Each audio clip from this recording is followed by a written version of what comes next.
Hello and welcome to Climate 101. This episode we are going to be talking about what on earth is a carbon budget. What is a carbon budget? So let's get to it. To some extent, any goal that we set in terms of climate change is going to be arbitrary. I think this is important to emphasise. So we'll often talk about 2 degrees Celsius of warming as a target, when once it was considered a dangerous upper limit that would take us beyond the range of temperatures that historically human civilizations have lived in throughout the past. But just because we have this 2 degrees target or 2 degrees limit, this doesn't mean that the world at 1.9 C, where we've technically succeeded at the Paris Agreement, is fine, and the world at 2.1 Celsius, above the pre-industrial average, is some kind of apocalyptic hellscape. I mean, there are some systems in nature that can quite abruptly transition from flourishing or doing okay to dying, such as the coral reefs, which in recent years have slipped past the point of no return, and now we're seeing these regular mass bleaching events where lots of the coral reefs die off each year. But there are other climate impacts, such as the disruption to patterns of rainfall that people depend on for food, the impact on extreme weather events and extreme heat waves, the melting of ice sheets and that results in a sea level rise. These impacts aren't as abrupt as that generally, and instead we expect them to, in the main, get worse with each fraction of a degree of warming that we experience. So there's not some huge difference between 1.9 C and 2.1 C just because we've crossed this magical 2 degrees temperature threshold. Now, scientists might disagree on how well we can predict things like carbon cycle feedbacks, that is to say, changes to the Earth system that will result in more carbon dioxide being emitted from natural processes, as well as the human anthropogenic emissions that we're putting into the atmosphere. People might disagree on how well we can predict these carbon cycle feedbacks that could result in the whole climate system spiralling out of human control. But it's clear that the risks of something like this happening can only increase as we push the climate system further and further from the stable Holocene state that it's happily existed in for so many years. Now, it's worth saying, of course, that we are already living in a climate-changed world. So depending on what you take as your baseline temperature, we've already warmed by something between 0.9 and 1.1 degrees Celsius on average from the pre-industrial state of the climate. Now, the impacts are only going to become more extreme over time, and this isn't uniform either, so there are some areas, particularly in high northern latitudes, that have warmed by a lot more than that on average. Now, I say all of these disclaimers at the start of the episode, simply to point out that while we often frame the discussion of climate change in terms of particular temperature targets and what we would need to do to avoid getting to that level of climate change, it's really not the only way of thinking about it.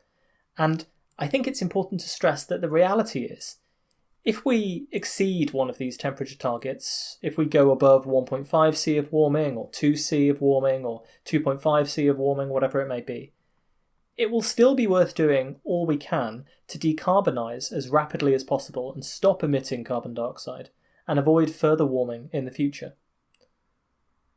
But this isn't a problem that switches on and off with some arbitrary target. It accumulates. The temperature targets are there in that they give us some notional barrier to prevent too much climate damage from accruing and accumulating. It's convenient to talk about them, to give us something concrete to model, to avoid, to form international agreements around, but they are not the be-all and end-all of climate change, and we are going to be living with damages from climate change that are already around us now, and will continue to get worse even if we do manage to stick to below the 2C target. The flip side to that, of course, is that if we fail in the Paris Agreement, that doesn't mean that we're doomed. With all that said, we're going to talk about the concept of carbon budgets and the associated temperature targets today. Broadly speaking, a carbon budget is the cumulative amount of CO2 that can be emitted by humanity while staying within a certain temperature target with a certain level of probability. The idea here is that we can calculate the amount of CO2 that we could still emit and stay below, say, 2 degrees Celsius. And once we know how much CO2 we can emit, that gives us a guideline for humanity on how quickly we need to cut emissions. So let's unpack this a little bit. You might hear someone say, for example, that we can emit 400 billion tonnes of CO2, cumulatively, from today, to have a 66% chance of staying below the 1.5 C temperature target. How is this probability determined, and what's being included in this argument for a carbon budget? Now, firstly, you might be wondering, why is it that we're expressing this in terms of some probability of staying below a certain temperature range? And the reason for this is that it arises from our uncertainties about climate sensitivity, how much warming we can expect when CO2 concentrations change. There's actually been a very recent study that was published that narrows down our uncertainty on this, but there's still quite a bit of uncertainty about precisely what the climate sensitivity is. Since we don't know this number exactly, the best we can do is express it as a probability distribution. And this is of course familiar from all kinds of different realms of life and physics, and indeed, since we can't measure anything precisely, it's best to always express it as some sort of probability distribution. In practice, it might be that your errors are small enough that you don't need to worry about that. But there's always some chance that there's some errors that are being made that need to be taken into account. So part of the uncertainty, or the error bar, that comes with a carbon budget will be due to uncertainty around the climate sensitivity. So if climate sensitivity turns out to be on the higher end of estimates, and the climate is more sensitive to CO2, then obviously you have a smaller carbon budget, you can't emit as much CO2 to get the same amount of warming. So for example, if we assume climate sensitivity to be at its median value from our distribution, as in the one in the middle, and then we calculate a carbon budget based on that, then there's a 50% chance that the climate sensitivity is higher, and a 50% chance that it's lower. That's what's implied by the probability distribution. And therefore, we can only say that there's a 50% probability that, if we use up that whole carbon budget, we'll actually stay below 2 degrees Celsius. Already then, this can create some interesting issues with how people express carbon budgets, because the budget itself is different depending on with what certainty you want to keep to below a certain target.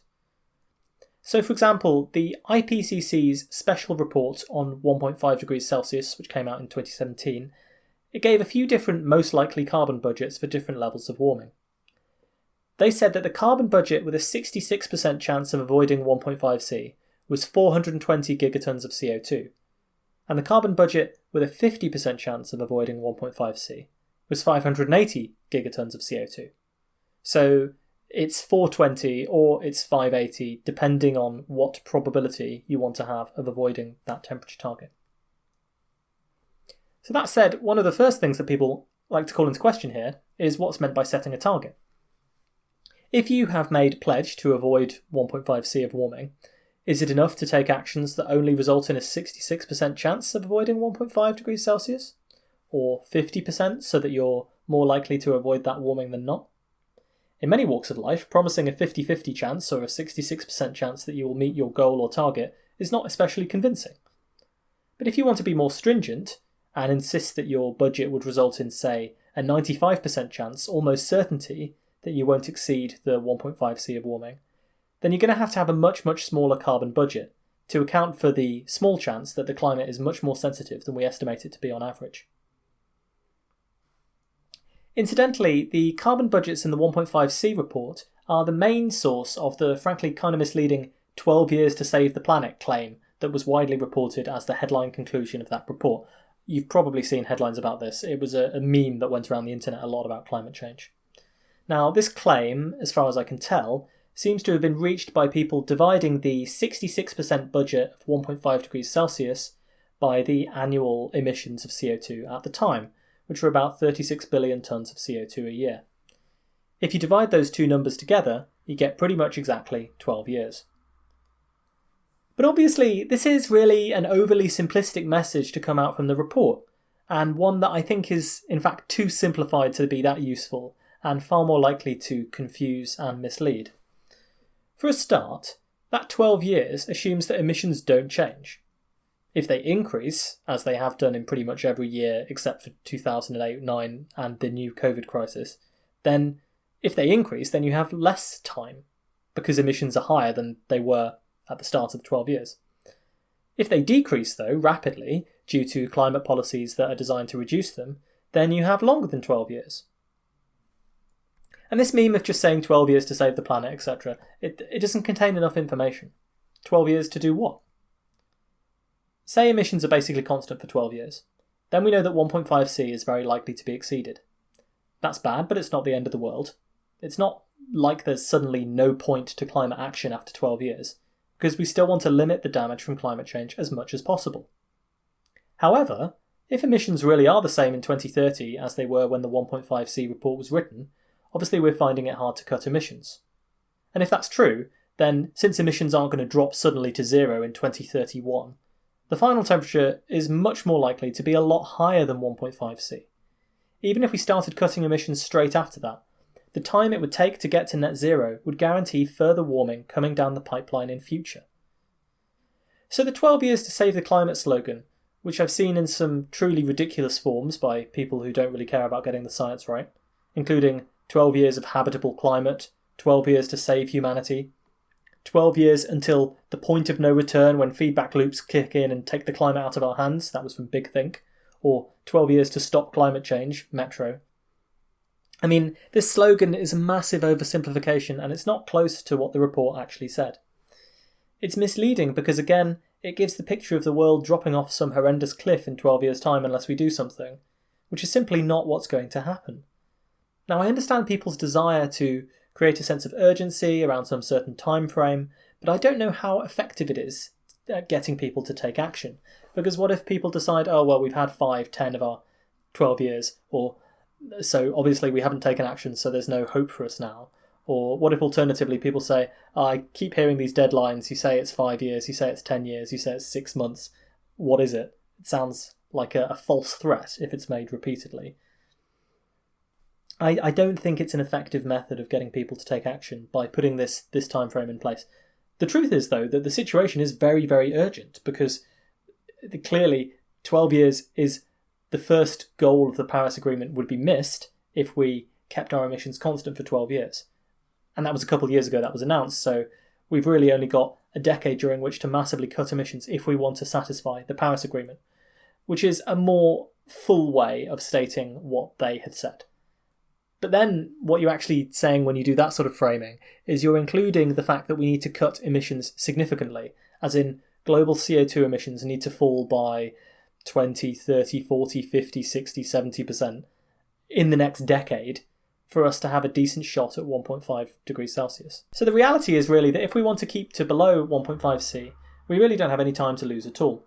Emissions have to start falling pretty much straight away for any kind of reasonable pathway to net zero that won't blow through that carbon budget. And the more climate action we can take now, the safer and less damaging the future will be for everyone. So, away from some of the specifics of these carbon budgets, let's talk about the concept of a carbon budget more generally, because there are several important bits of science and debate that go into how they can be constructed, and then how they are historically and politically used. Now, it's not scientifically obvious at all that you can construct a simple carbon budget. Instead, it relies on an observation that has come from climate modelling. This observation is that, regardless of the path you take to get there, the global mean temperature increase seems to depend approximately linearly on the cumulative emissions of CO2. In other words, within certain limits, the amount of temperature increase you get is approximately proportional to the total CO2 that you've emitted. And this allows you to define a new kind of climate sensitivity, which we call the transient climate response to cumulative emissions, or TCRE. And what this is, it's a number, and it basically tells you, when you emit 1 trillion tonnes of CO2 into the atmosphere, how much are you going to warm the climate? And we know that if you emit 1 trillion tonnes of CO2 into the atmosphere, the climate will likely warm by somewhere between 0.8 and 2.5 degrees Celsius, with a best estimate of around 1.4 degrees Celsius per trillion tonnes of carbon. Then, with this nice linear relationship between cumulative emissions and warming, you can say that every tonne of CO2 that's emitted gives you a certain amount of additional warming, and you can come up with basic estimates for how much CO2 you can emit and still likely remain below a given threshold of temperature increase. Now, this linear relation, where there's a direct proportionality here, is only an approximate relation. And at first glance, it might be a surprising one. In the episode we did on greenhouse gases, we pointed out that the relationship between CO2 concentrations and radiative forcing is logarithmic. In other words, as additional molecules of CO2 fill in an increasingly opaque atmosphere to the infrared radiation that's escaping, each molecule is less effective at warming the planet, because more of the light that it would absorb has already been absorbed by other CO2 molecules as the concentration increases. So if you like, you can imagine these molecules as absorbing all of the infrared photons as they come up from the Earth.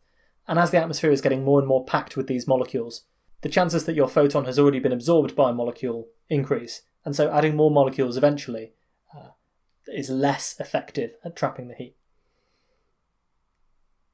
So in terms of CO2 concentrations then, the warming that we expect is logarithmic in nature. In other words, it's the same every time that we double. So if you ignore all the feedbacks in the system, you'd get the same effect in doubling CO2 concentrations from 250 parts per million to 500 parts per million. And then you get the same warming again if you double from 500 to 1000, although clearly the second doubling would require twice as much CO2 to end up in the atmosphere. So how can we reconcile this logarithmic relationship with an approximately linear dependence of warming on CO2 emissions?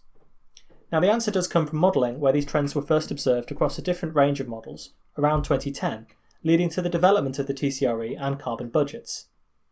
However, this specific question is well explored by a paper by McDougall and Friedlingstein in 2015, which is called The Origin and Limits of the Near Proportionality Between Temperature Change and Cumulative Carbon Emissions. So essentially what's happening here is, as you add more CO2 to the atmosphere, it's true that each CO2 molecule is less effective at trapping heat. But it's also true that as the planet warms and the atmosphere becomes more saturated with CO2, the oceans become less effective at taking up heat and CO2. Now the ocean is like a vast regulator when it comes to CO2 emissions and the heat that they trap. Approximately half of the CO2 that we emit ends up dissolved in the oceans, but between 90 to 95% of the heat that's trapped by greenhouse gases ends up as a change in the ocean heat content. You can often view the role of the oceans in the Earth's climate as acting like a big, inertial thermal bath. This will be familiar to anyone who's lived near the ocean. In this phase, the oceans absorbing heat are slowing down the surface warming that we'd normally expect to happen. Relatively small changes in the ability of the ocean to absorb this excess heat can result in large effects on the temperature at the surface. And of course you can see how the oceans work as this kind of thermal break that lags behind the forcing that's happening to the climate. It's similar to how there's a nice cooling breeze off the ocean during a warm day and then a nice warm breeze next to the ocean at night.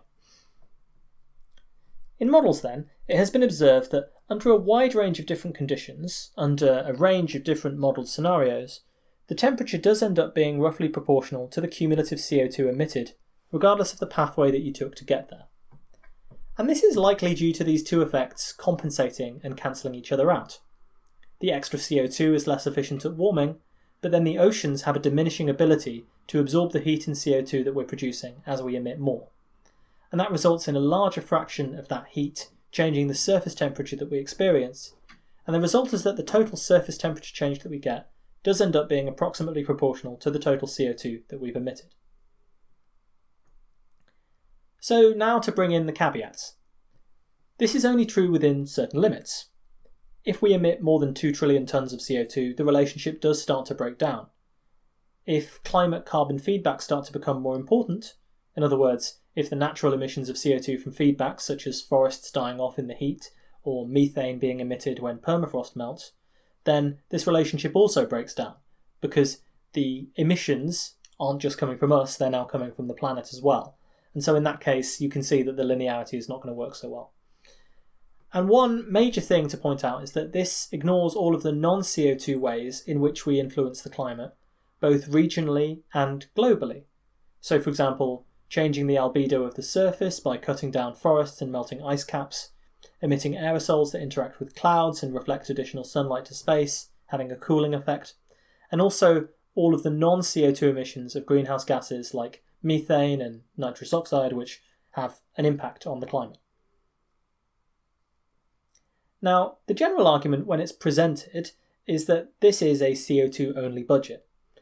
We know that CO2 is the most important driver of anthropogenic climate change, so it makes sense to focus on that. And some further argue, although I would say this is still unclear, that the warming, short-lived climate pollutants like methane approximately cancel out the cooling effect of aerosols at the moment. If that's true, then this would mean that most of the warming we see is due to CO2, with the effects of these other pollutants cancelling each other out.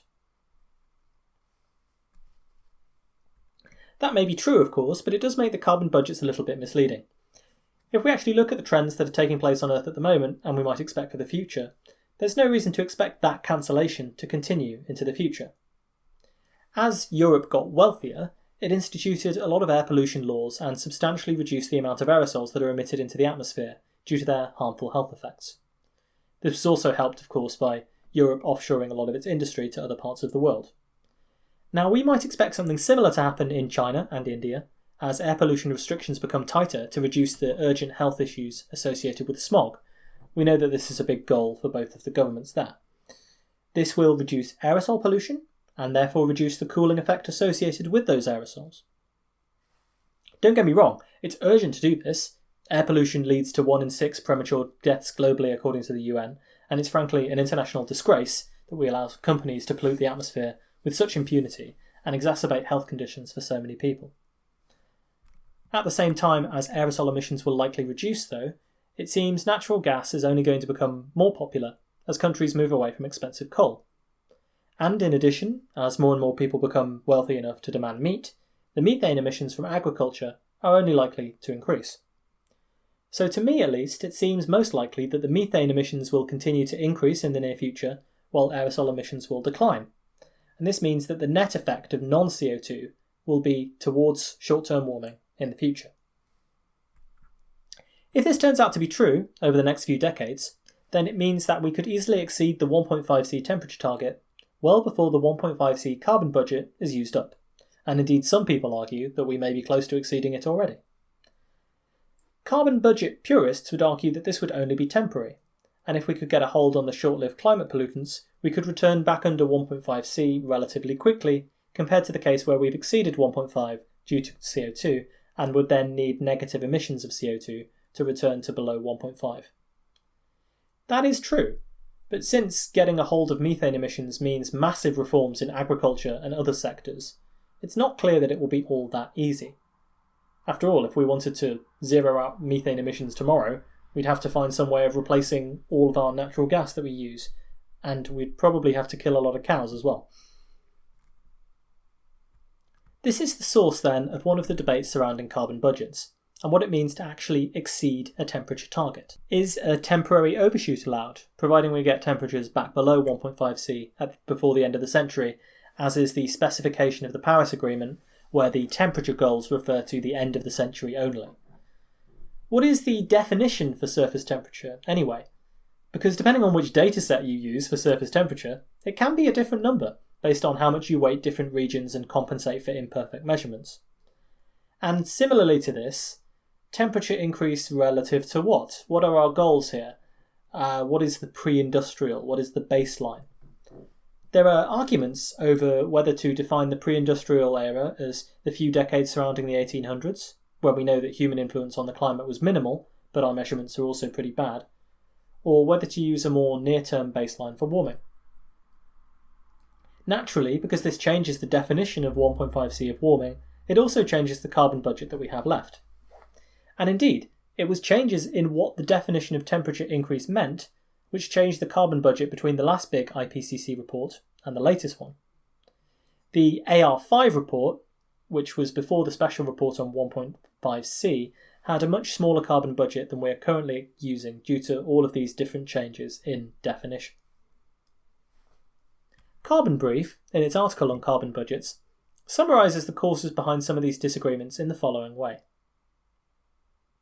They said that there are disagreements over what surface temperature actually refers to, the definition of the pre-industrial temperature period, what observational temperature datasets should be used, what happens to non-CO2 factors that are influencing the climate, and whether Earth system feedbacks like melting permafrost should be taken into account. So again, like many debates in the climate space, I'm sure that some of this is going to seem really arcane and pedantic, but naturally the implications of some of these minor emissions can be pretty huge. Between AR5's definition in the last report and the newer definition, we've gone from 1.5C being just 3 years of current emissions to 12 years.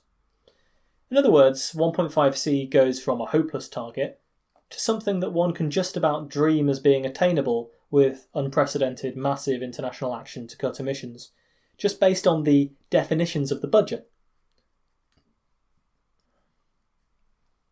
The carbon budget and its definition is also important when it comes to trying to understand what level of carbon emissions humanity has left before we've conclusively failed at our Paris Agreement target. So disputes over its precise nature can have global importance.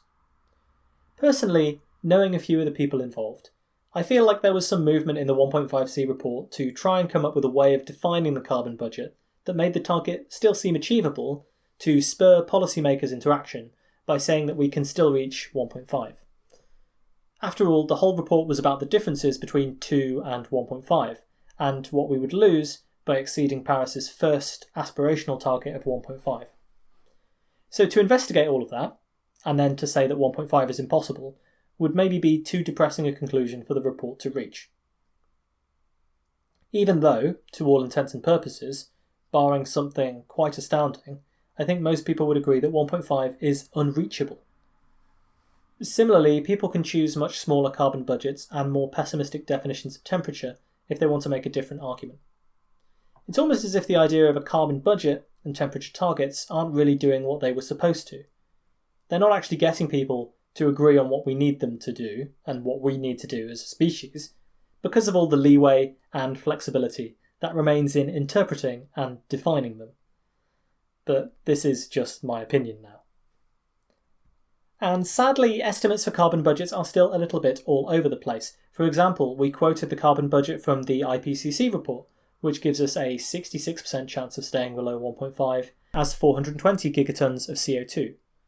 But there was a paper in 2017 by Richard Miller et al. Which argued that the actual budget was more like 540 billion tonnes of CO2, mostly due to changes in the models used and a different definition of the temperature baseline. Meanwhile, a paper by Jason Lowe of the Met Office and others in 2018, which attempts to take into account carbon cycle feedbacks, suggests that the definition might be as low as 70 billion tonnes of CO2. So someone will tell you it's 420, someone else will tell you it's 540, someone else will tell you it's 70. In a way, they're all right. Zeke Hosfather's 2015 article on Carbon Brief, How Much Carbon is Left to Limit Warming to 1.5C, draws together estimates from a whole range of different papers, with some way more in-depth analysis about why they're different than I'll go into here. But suffice it to say, even if you use the same methodology as the IPCC report, but with different definitions of temperature, you can get a carbon budget from anywhere between 260 to 570 billion tonnes of CO2. So now you can start to see why this 12 years meme is so unhelpful. Not only is the carbon budget for 1.5 not some kind of magical climate cliff edge, but plenty of respectable climate scientists disagree about when or whether we've actually exceeded it, or what it even is. So there's certainly not a magical deadline here. Even changing how you define global mean temperature can change this silly number quite reasonably from 7 years to 16 years. Now, beyond the technical fripperies of a carbon budget, there are of course other objections that people make to defining mitigation of climate change in this way. Again, the idea of a budget that runs out sort of implies that you can safely emit billions of tonnes of CO2 into the atmosphere up to a point, and then somehow it becomes unsafe because you've exceeded your budget. This is obviously not what is happening at all. The CO2 that we're emitting now is harming some people, on average. It's making the world riskier in the future. It's certainly not safe to do it until our budget runs out. If you're sharing a kitchen in a flat, you hardly agree on a deal that says it's okay to let the washing pile up in the sink, as long as it doesn't hit the ceiling.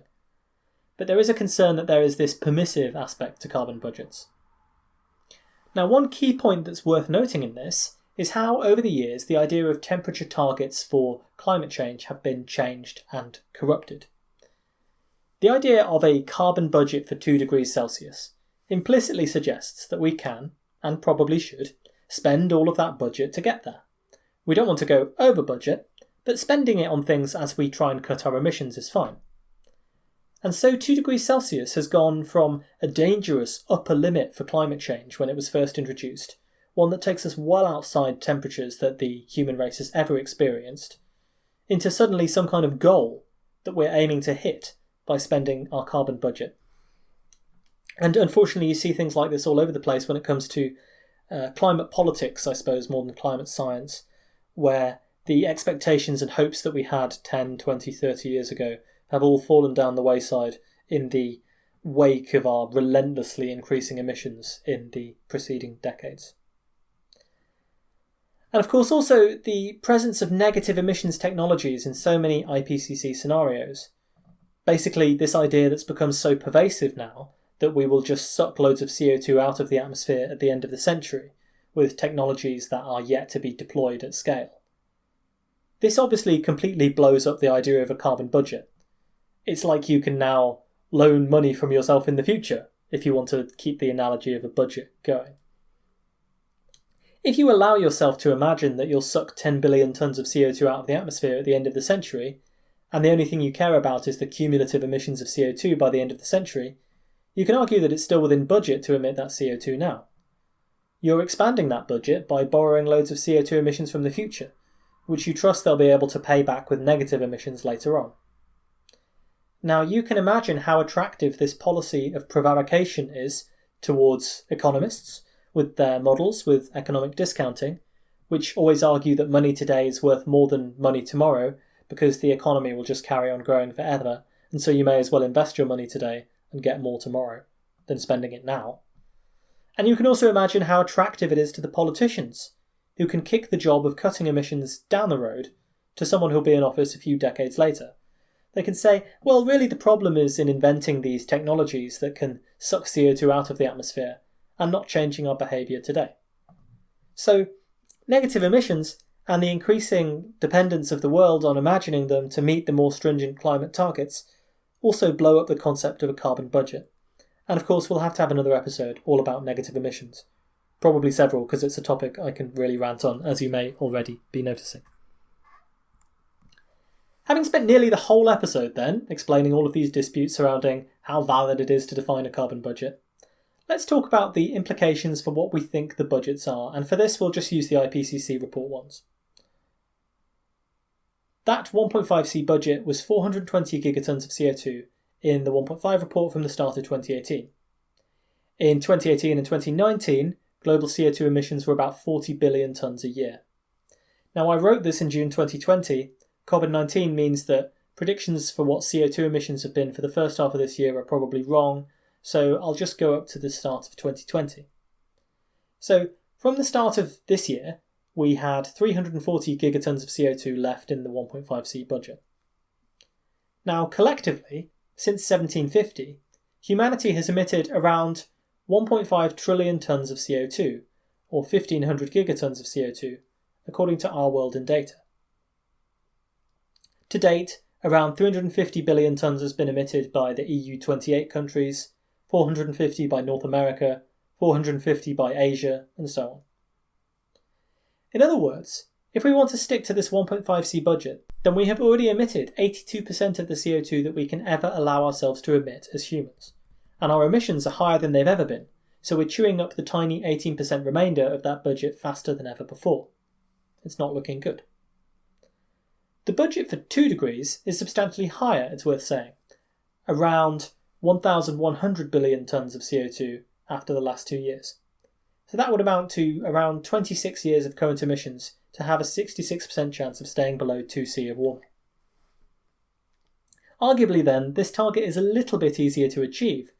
Providing we can get emissions to zero not too much later than 2050, then we should be able to achieve it. Although obviously, given that emissions have grown exponentially throughout human history, aside from the COVID-19 pandemic and major recessions, that's easier said than done. What can you do with the 340 billion tonnes of CO2 that the 1.5C budget has left now? You could have another 8.5 years like 2019. Since the average per capita emissions of a US citizen are 16 tonnes a year, if everyone on Earth emitted as much as the US does, we would last only 3 years. For the UK, that would be around 9 years. For China, that would be around 6 years. Now, imagine dividing the entire carbon budget that we have left on an even per person basis from tomorrow. Then each of the 7 billion people living today would get about 50 tonnes of CO2 to emit for the rest of their lives, prior to hitting net zero. Now, I don't really like this kind of personal framing of emissions because, of course, there are structural factors that we don't have personal control over that influence the CO2 emissions of our lives. You can't necessarily help it if the food that you buy from the supermarket has been flown in. But just for fun, that 50 tonnes of CO2 would let you fly from London to New York 50 times, or from London to Perth 15 times. A typical US vehicle emits 4.6 tonnes of CO2 per year, with a fuel economy of 22 miles per gallon, and driving 11,500 miles on average, according to the EPA. By the way, that fuel economy is just ridiculous. But a few years of driving then would take a significant chunk out of your own personal budget. If the only carbon emitting thing you did was drive that car, you'd have 10 years of that left.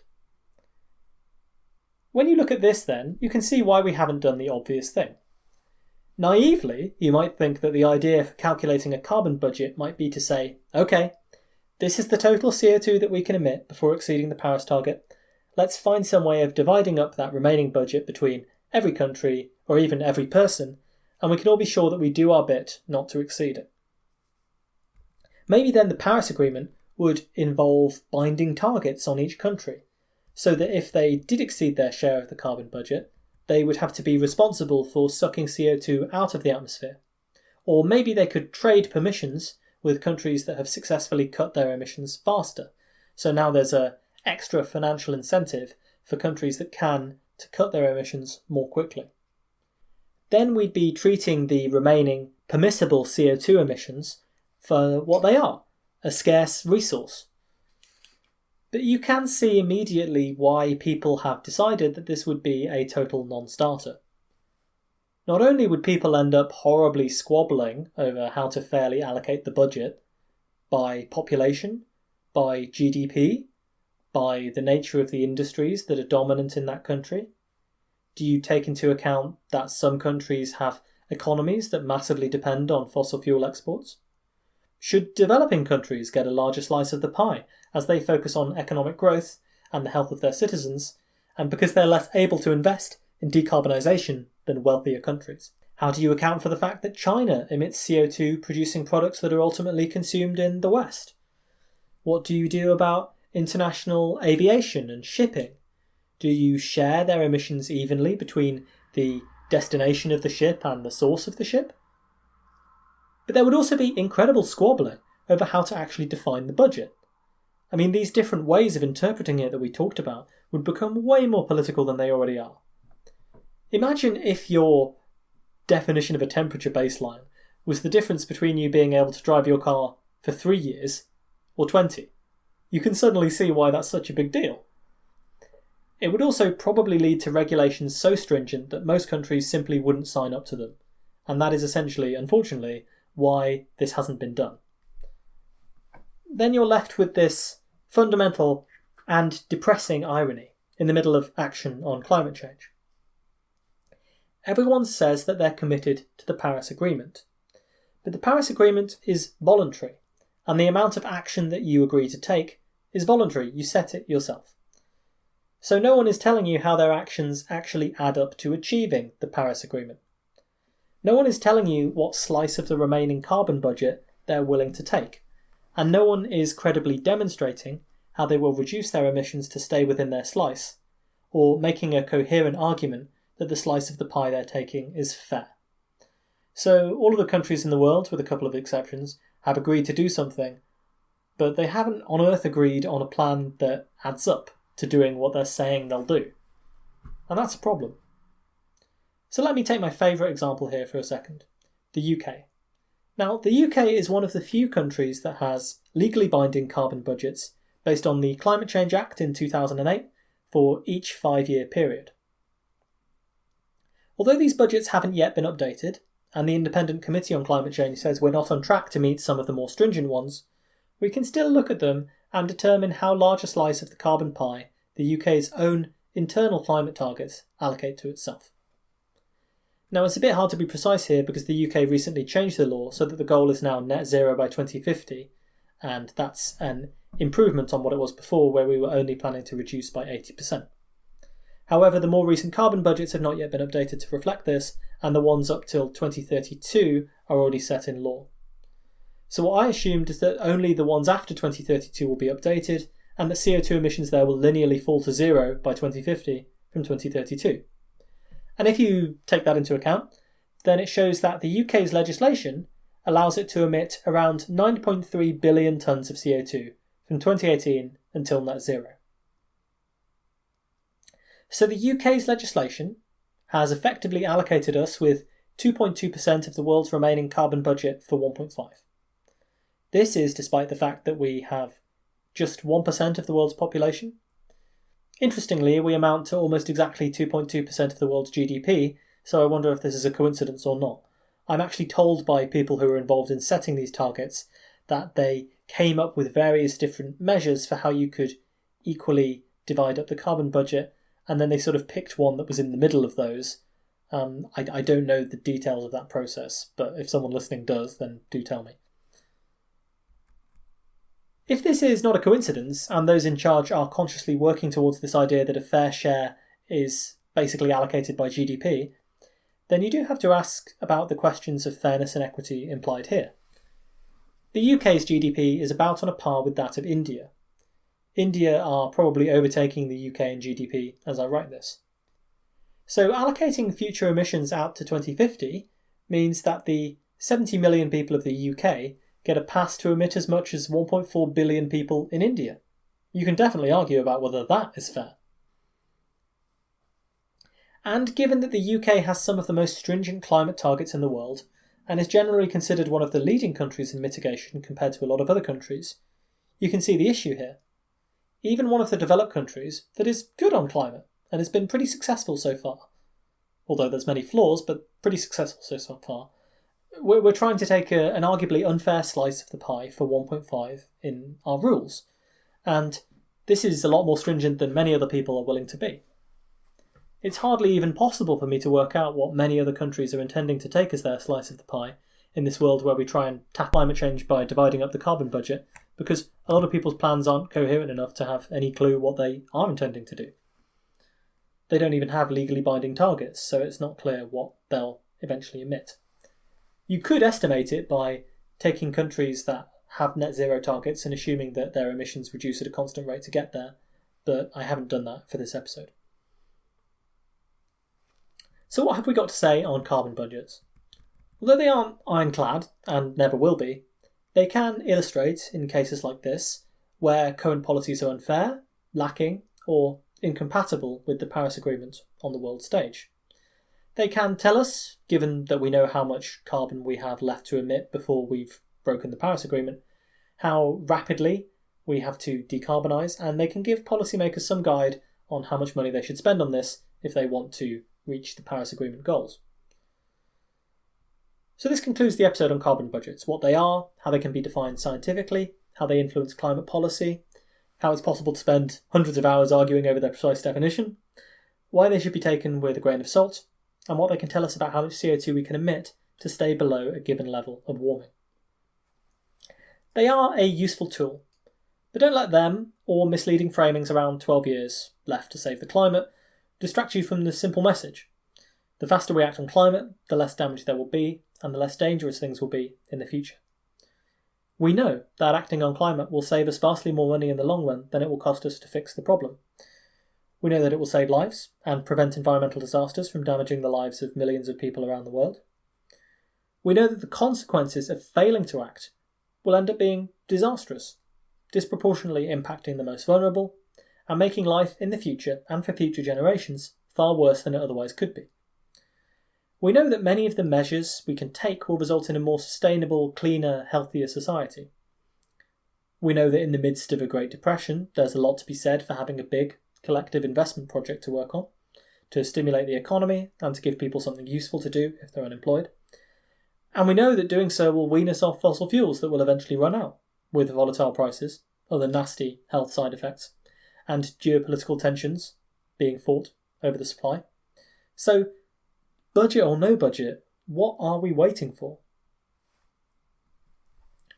Thank you for listening to this episode of Climate 101 by Physical Attraction. Remember, you can find us on the web at physicspodcast.com.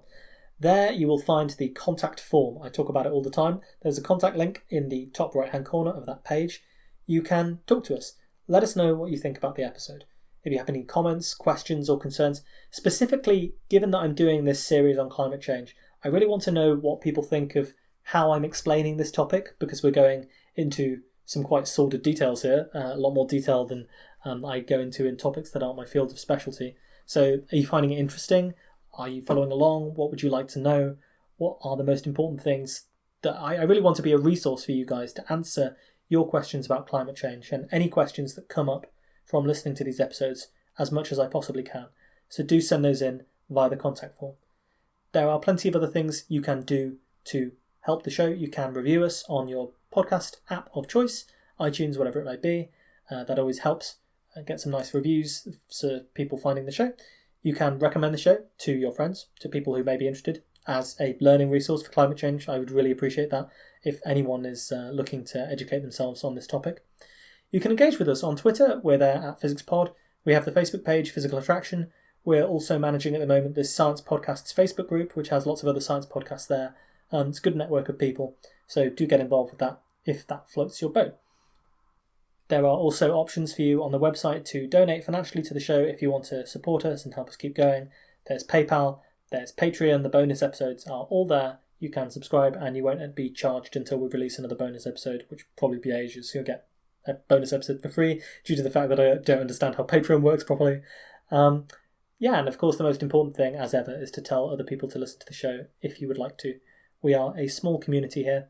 I do this for the love of it and for the love of the listeners. And getting more listeners means there's more love. So until next time, sharing the love. Please take care.